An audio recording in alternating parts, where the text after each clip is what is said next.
And Republican Congressman Pat Harrigan of North Carolina is here for more. Congressman, thank you for coming on. So before this speech, you said it shouldn't be a victory lap, but it sure seemed like one. So do you think the president's getting ahead of himself, calling it the golden age of America when polls show his lowest approval ratings since returning to office?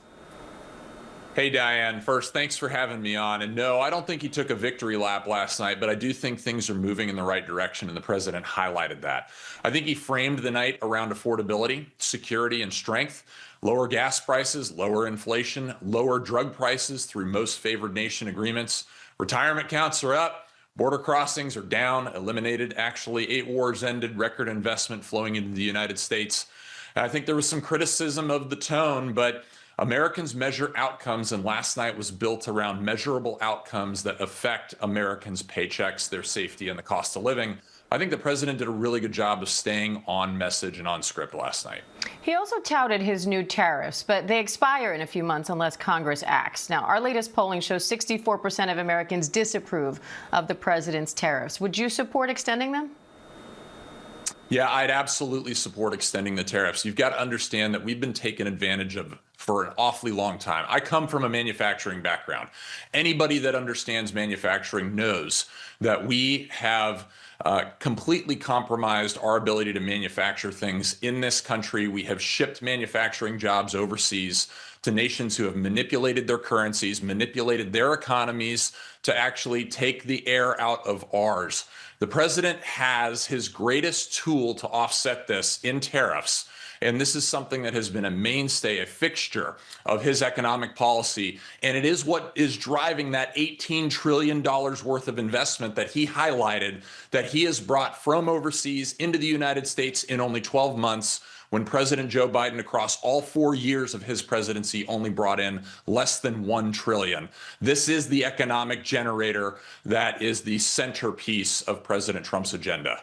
The president also claims the U.S. obliterated Iran's nuclear program in the military strike last June. But he says they're starting over again and warned Iran against pursuing nuclear weapons. What do you make of his justification for a potential military strike there?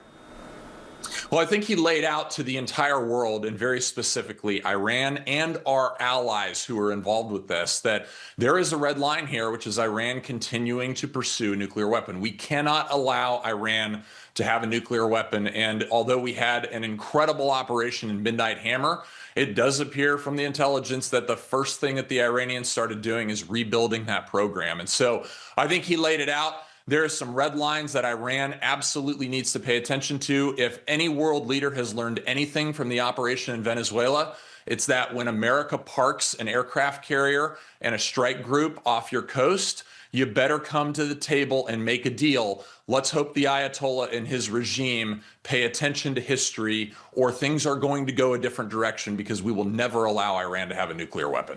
Should the White House have to notify Congress or get congressional approval in order to strike Iran? Yes, they should. And actually, I was very vocal about this after the Venezuela raid, which was actually conducted underneath Title 50. Title 50 requires a congressional notification to the Gang of Eight. That was actually provided to Congress for Iran yesterday before the State of the Union. So this administration is doing exactly what it's supposed to do under the law, keeping all of its options open for how to deal with the Iranian threat. And Virginia Governor Abigail Spanberger was especially critical of President Trump's immigration crackdown in the Democratic response last night. ICE data shows nearly half the people in custody have no criminal convictions or pending charges. And now Spanberger's describing agents as poorly trained, unaccountable, saying they've detained American citizens, separated mothers and children, and, in her words, terrorized our communities. What's your response to that?